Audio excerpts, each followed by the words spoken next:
ഈശോയിൽ എത്രയും സ്നേഹം നിറഞ്ഞവരെ, ഇന്നത്തെ ദിവസം നമ്മൾ ധ്യാനത്തിനായി തിരഞ്ഞെടുത്തിരിക്കുന്നത് മത്തായി സുവിശേഷം 1-ാം അധ്യായം 24-ാമത്തെ തിരുവചനമാണ്.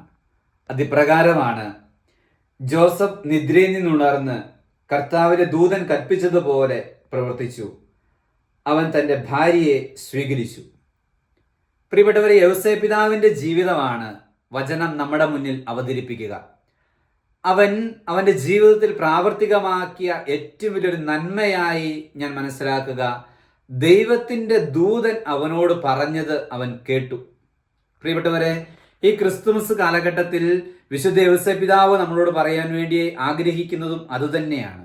ദൈവത്തിൻ്റെ ദൂതൻ നമ്മുടെ പല വിഷമഘട്ടങ്ങളിലും പല ചോദ്യങ്ങൾക്ക് മുന്നിലും നമുക്ക് ഉത്തരങ്ങൾ നൽകുന്നുണ്ട്. പക്ഷേ ദൈവത്തിൻ്റെ ദൂതൻ്റെ ഉത്തരത്തെ, ദൈവത്തിൻ്റെ ദൂതൻ നമുക്ക് തരുന്ന കൽപ്പനകളെ നമുക്ക് സ്വീകരിക്കാൻ പലപ്പോഴും സാധിക്കുന്നില്ല. നമ്മൾ പലപ്പോഴും ദൈവത്തിൻ്റെ ദൂതൻ നേരിട്ട് വന്നങ്ങ് പറയട്ടെ എന്നുള്ള രീതിയിലാണ് ഇരിക്കുക. പക്ഷേ ദൈവത്തിൻ്റെ ദൂതനായി നമ്മുടെ ജീവിതത്തിൽ പ്രവർത്തിക്കുക നമ്മുടെ മാതാപിതാക്കളും സഹോദരങ്ങളും ബന്ധുമിത്രാദികളും അധികാരികളും ഒക്കെയാണ് എന്ന് നമ്മൾ തിരിച്ചറിയേണ്ടതുണ്ട്. അങ്ങനെ യൗസേപ്പ് പിതാവിൻ്റെ ജീവിതം നമ്മുടെ മുന്നിൽ പറഞ്ഞു വയ്ക്കുകയാണ്.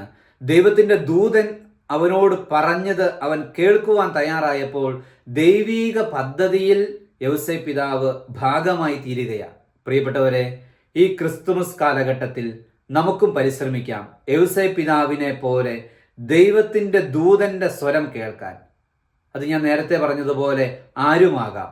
നമ്മുടെ നന്മയ്ക്ക് വേണ്ടി സംസാരിക്കുന്ന ആരുടെയും സ്വരം ദൈവത്തിൻ്റെ ദൂതൻ്റെ സ്വരമാണ് എന്ന് നമ്മൾ തിരിച്ചറിയണം.